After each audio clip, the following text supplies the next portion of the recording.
Hey everybody, a very welcome back to In Forest and Lands. I'm Joe Price, Wilderness Skills Instructor and Product Designer, and behind the camera there, try not to slide down the hill, is Ida Olsen. Hello everyone. And we're out here today to kind of just share some tips. We wanted to kind of take it all the way back. There's two things that you should have when you go out to the woods, and that is a 1 litre stainless steel bottle and a 1 litre plastic bottle, because it's either hydrate or dihydrate. But I started out my journey where I had very little money to get out into the woods, so I started to buy cheap kit and modify kit and have it to do the purpose, and it kind of built my system along with all the great learning that's out there on cheap kind of tricks and hacks to get you through in the woods. And in this video I'm going to share my favorite things that you can do very simply at home to improve the two things that you should have in the woods with you all the time. The main thing we use our bottles for in the woods is hydration. It's hydrate or dihydrate time when you're out and about in the woods. Plus also hydration is responsible for a lot of things, giving you energy and keeping you warm. So when I carry my water bottles outside, I always want a way to kind of maintain where I'm at, where I'm going in my head. The less you got to think in the woods, the better.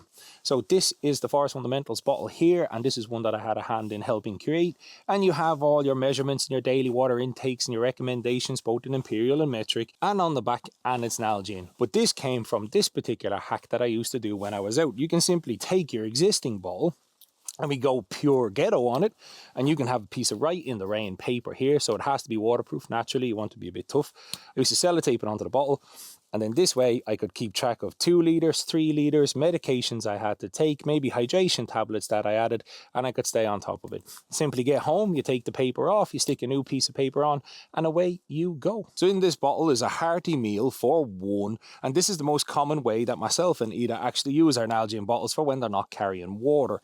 Because they're a strong, solid, airtight container and keeps out all the bad stuff, you can actually stack your perishables in here. So all the stuff like your teas, your rice, your pastas, even your liquids like a nice omelette in a doggy bag, you can kind of put in here, and trust me, you can get a good 1,000 to 2,000 calorie meal in here and keep it nice and safe when it's in your bag and not getting squished. And this is one of the most common ways you'll see outdoors with hikers and bushcrafters and survivalists alike of protecting your goods when you're out there. And then also as well, if you do actually need a spare container, you got one.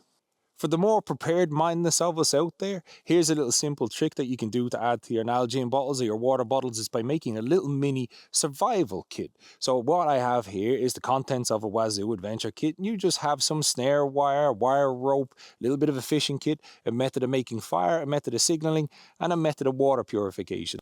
What you want to do then is simply place your bottle wherever you wish to have it. I'm going to keep mine down towards the bottom. Pull it up and over, get it nice and tight, lock it in here. Take your other edge, pull it over. Now it's on our bottle. I would simply go around, add an extra layer across here to make sure this is nice and waterproof, and you got yourself a little emergency kit. Anybody out there lately who's opened up a fizzy pop bottle will know what it's like when your lid won't come away. Whether it's my Nalgene bottles or whether it's a stainless steel bottle like this, I like to be able to take the lid off and keep it away for like when I have it over the fire, when I want to add stuff. So I add a very simple loop here with just some duct tape. You can add 2 or 3 layers of duct tape and some carabiners, and you got yourself a nice belt loop or a way to suspend it over the fire. You can use paracord or whatever you want. Also, you can extend it out like this, and this becomes a handle, very nice sippy handle for when you want to use it and carry it and drink it. Also, I've used fire cord here. This is waxed hemp rope. So I have a means of starting a fire here, including the duct tape if I want to, but you could start multiple fires with this. Anybody who's used waxed hemp rope will know. So you got yourself a nice handle here, and you got yourself a nice way of attaching it to your backpack, and also a way for water procurement. My favorite thing when it comes to bottles is when I sleep. When I sleep, I tend to sleep cold, or even on days like today, my hands and stuff may get a bit on the chilly side. So by filling a water bottle up with boiling water, only halfway, especially in the colder months, because anything down at 0 degrees, if you add boiling water to it, it's going to turn the air in the bottle into steam, and that will force its way out through the lid. So 50 to 60% fill it up, totally fine. Also, it's a great way that maybe possibly if your socks are a little damp at the end of the day, you can put 2 socks onto very warm bottles, or you can put them in your boots in the morning time, and you can have some toasty boots and toasty socks for your day out in the woods. So when you're out on the trail, maybe you're just hiking along, or you got the dog out for a walk, or maybe you're following a road back to the nearest city in a survival, super tactical situation, you're more than likely going to come across a bridge like this with a water source down there, and you don't want to walk down to the banks and get your hands in the water. So you can get water from a bridge, or like today, the water is absolutely freezing and covered in ice, and it's actually a bit treacherous to get down towards the water's edge. So what you can do is by taking these loops that we added to our bottle earlier, you can either take a carabiner, clip it on here, lower it down, or an alternative method is to make an overhand loop, pass it through, pass your stick through. Very simply, you can always find a stick in the forest, and then you got yourself a way of suspending it and lowering it down. But I'm going to use a carabiner for this one, just for ease's sake. But that's a great technique also if you're putting up a tarp.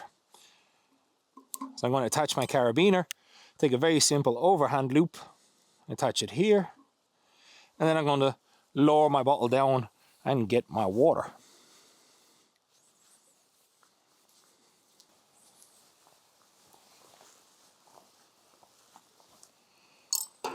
Very quick, very simple, no muss, no fuss, and a nice little addition. And also this wax cord, when wet, will still light in an emergency situation or a fire.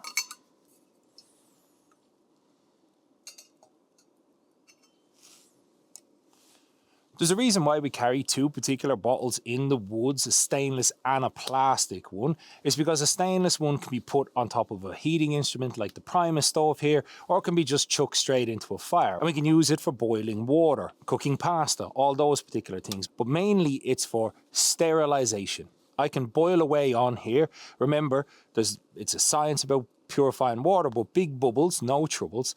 And I then take my clean water, or sterilized water from here, and transfer it to here, and have a very clear indication of what water is drinkable and what water is dirty. You can get all sorts of particulates on this, lowering it into dirty rivers, you know, using it in dirty puddles and stuff like that. So you just want to be able to take your clean water and put it into here. And also as well, you can boil it up in your stainless steel bottle and use it as a hot water bottle for when you want to heat your hands up or get nice and comfy in your sleeping bags. And that's the main reason why I carry two types of bottles when I'm in the woods. It's just so I can have a system. Maybe I'm confused, maybe I'm tired, maybe I'm managing a group of people, and I just want one for making my water clean and one that I know has the clean water in it.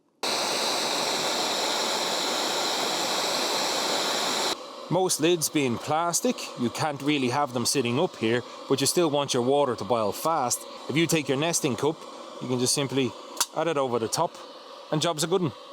When you come into your tent or into the inside, these kind of bright lights that are up at the 1,000 lumen range can be kind of a bit intense if you just want to sit in your tent and read, or maybe just chill out and relax. So using a water bottle with some water in it is one of my way to make a nice diffused light for when you're inside a tent. This is a nice way to chill down.